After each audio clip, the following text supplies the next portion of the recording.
You're getting in front of people, they showed that they were interested, and right at the end, you end up losing the sale. This is the same strategy I've used to build my sales team over the last 10 years. Let's dive in. My name is Ryan. Welcome to the Street Leadership Channel, where we empower leaders to overcome adversity, increase their revenue, and scale their business.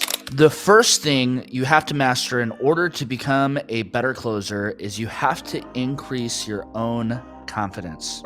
The customer can tell right away whether you're certain in yourself or showing any signs of uncertainty. There's a saying that whoever is the most certain in a conversation always influences the other person. Part of building your confidence comes from the repetition of doing it over and over and over again and mastering your craft. You have to remember that ultimately customers are buying you more than they are your product. Your confidence level will increase over time as your abilities and your skills increase. Make sure you're spending the time daily and weekly to hone your craft. And as you improve your skill set, you're going to increase your confidence. The second key is to make sure that you have an understanding. And when I say understanding, there's so many different pieces that go into this, but really understanding the system that you're involved in. You know, for us in door-to-door sales, there's so many pieces that go into an effective sales process, from understanding the 5 steps to a sale, the 4 factors of impulse, the law of averages, 5 different types of customers that we run into on a daily basis. When you have an understanding of these things, and you understand, for example, the law of averages, even though maybe you didn't get a sale in your first 3 or 4 hours in the day, you know that those sales are going to come if you just work the system. And so that's one of the hardest things for people, especially if they're relatively new in the business, is to rely on the system rather than on their own thought process. And for us, we have so many different kind of systems in place that help people to be successful. One of those is the 8 steps to a successful day, right? Having a great attitude, being on time, making sure you're prepared, going straight to the field, working a full day, working your territory correctly, knowing why you're here and where you're going, and taking control. Each one of those pieces are designed to help you get the results that you're looking for any given day. However, if you give up on the system and you rely on your own emotions and your own logic, when the day isn't going the way that you want it to, your first instinct is to just call it quits and to give up. And especially if being in sales, you're going to deal with adversity, and that's part of the game. You're going to run into people that tell you no. And if you take those no's personally and you take it to that next customer, that person who could have been a yes will end up being a no just because you weren't in control of your own attitude. So all of those things play a critical piece in making sure that you're able to close effectively. The third way is to make sure that you have excitement.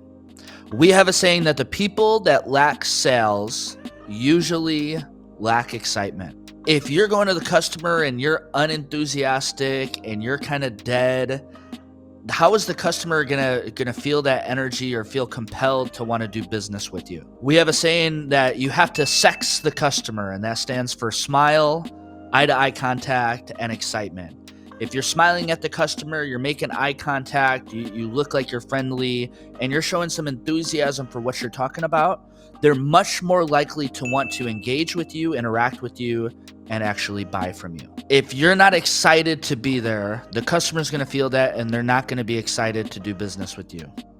Think back to when you first got started and you were starting something brand new, how exciting it was, and try to bring that same enthusiasm every single day. The fourth way to increase your closing is to make sure that you have and utilize effective body language. So my background is in door-to-door sales, and I've done it for the last 12 years. And there's certain mannerisms and ways of standing, the ways of nodding your head when you're talking to the customer, that will start to trigger a psychological response in the customer. So I give you a few of these that we use in door-to-door sales. One of the things is when you knock on the door, you have to make sure that you take 2 steps back. The reason for that is if I'm all up close and in the customer's business, they're going to feel really, really uncomfortable right from the get-go.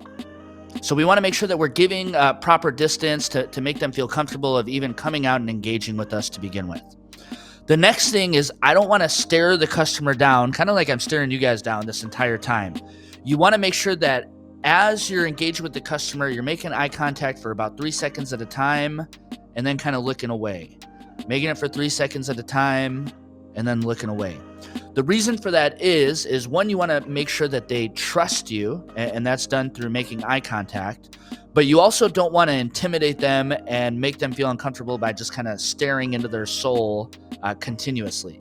So you can use your props that you have, whether it's your clipboard or your sample bills or whatever spiffs you have to be able to show the customer. But all of those things will play a critical role. One of the things that we like to do is we like to stand on a 45-degree angle with open body language from the door. And the way that I do that is whatever I hold my clipboard in, I hold it the furthest away from the customer. And the reason for that is that way it's an open, inviting body language where they can see all the way through me and kind of see what I'm doing. Whereas if I'm squared up with them, especially with men, this could be considered more of like a fighting stance. And if I'm standing like this and very closed off, it's just very uninviting and closed off. And so another tool that we like to use, especially in door-to-door sales, is we like to look down the street and point to the neighbors. And we'll be like, just like we've done with all your neighbors. And basically the customer's eyes are going to go wherever your eyes go. So wherever you're looking at, the customer is going to follow wherever you want them to look at. But if I start trying to show somebody something over here, but I'm still looking them in the face, they're still going to be looking at me rather than what I'm trying to actually show them. So there's a lot of little tips and tricks that you can use in order to kind of be like a little puppet master at the door and get them to do what you want to do. And there's another video where I go a little bit deeper into that, but it gives a basic understanding of what the body language you need to use in order to get the result that you're looking for. Another really powerful one is just doing the subtle head nod while you're talking with them. And what you'll notice is the customer starts nodding their head back at you, and they're already subconsciously agreeing with you, and they don't even know what they're agreeing to. So those are a few tricks that you can use to increase kind of your effectiveness in closing with just your body language in a really psychological way to where they won't even know what's actually going on. If you're interested in getting started with us and coming to work with me personally, click the link below and you'll be able to join our team. We have multiple positions across the US open, and we would love to have you a part of our team and to be a part of your journey. The fifth key to being a better closer is you have to take control of the sale. A lot of times people get really, really uncomfortable when it comes time to actually ask for the sale. They lose their confidence. They give them kind of the option like, does that sound good or does it not? And rather than just jumping in and assuming the sale, you have to assume that what you're giving them is the best thing for them, and assume that they would be kind of an idiot not to do it, right? And when you approach it in that kind of manner, the customer's gonna be like, they're going to feel that level of confidence that comes from you and your ability to take control. On the other end, though, if you lose all of your confidence right at the end when you start to go in and actually ask for the sale and you give up control to the customer is going to give you the lines of, I need to think about this. I need to speak with my spouse. Can you come back another time? And that's how you know you gave up control of the sale. For us, when we're out in the field, we don't even give them an option to tell us no. We let them know, hey, look, you're not receiving this program. This is what's going to happen. All right, we're going to send some information over. It's going to protect your rates from going up for the next 3 years. You don't have to worry about anything fluctuating. Okay, so don't even give them that option to be able to tell you no. Assume that what you're doing is what's best for the customer, and they'll tell you as you're going through the process if they have some other objection or some other question that needs to be answered. The sixth key to being a better closer is you have to master your rebuttals. I don't care what field you're in or what product you're selling.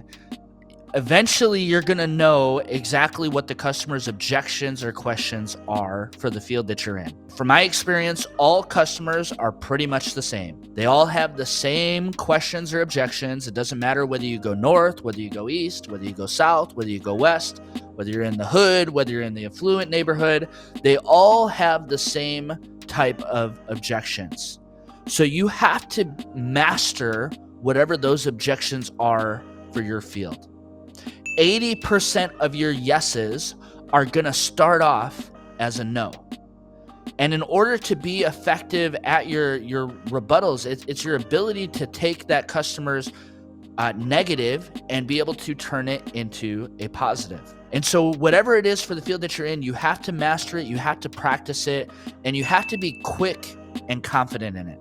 If the customer tells you, price is a problem, and then you kind of freeze up, that sale is already dead, right? But if you have that quick response whenever they say, hey, I need to speak with my spouse, great, totally understand. We hear that every now and then. Our job is just to make sure it's showing up for you. Go ahead and grab a bill and I'll wait right here. It acknowledges that they said something, but you're redirecting them back into the sale and doing exactly what you want them to do as far as the next step. And the last key to being a better closer is just to have fun. Once again, you're dealing with people, and if the customer enjoys their experience with you, they're gonna buy from you. And that's really what it comes down to. And that's kind of been the theme throughout this video, is ultimately you're selling yourself. If the customer enjoys the interaction, you're confident in what you're saying, they're having a good time, you guys are joking back and forth, you know with certainty that that sale is going to be a good sale. However, on the other end, if the customer is not enjoying their time with you, you're not confident in what you're doing, it's going to be really, really hard to convert that into a yes. So one of the biggest things you can do is just to make sure that you're having fun. You can use icebreakers with the customer. You can talk about, the clothes they're wearing, the house, the car that's in the driveway, the dog that's barking, whatever it is that helps you to be able to humanize and relate to the customer and kind of just break through the barrier and be able to relate with them. And as you're able to do that and you make it an enjoyable experience, the customer is going to go along with what you're asking them to do. Now, this is just one video on how to be a better salesperson or a better sales leader. And that's why I've created all of these other videos for you to be able to dive in and develop your skills. I want to be able to mentor you the same way that Tony Robbins has mentored me, because I truly believe that sales and door-to-door sales can absolutely change your life the same way that it's changed mine. So go ahead and watch the next video, and I'll see you there.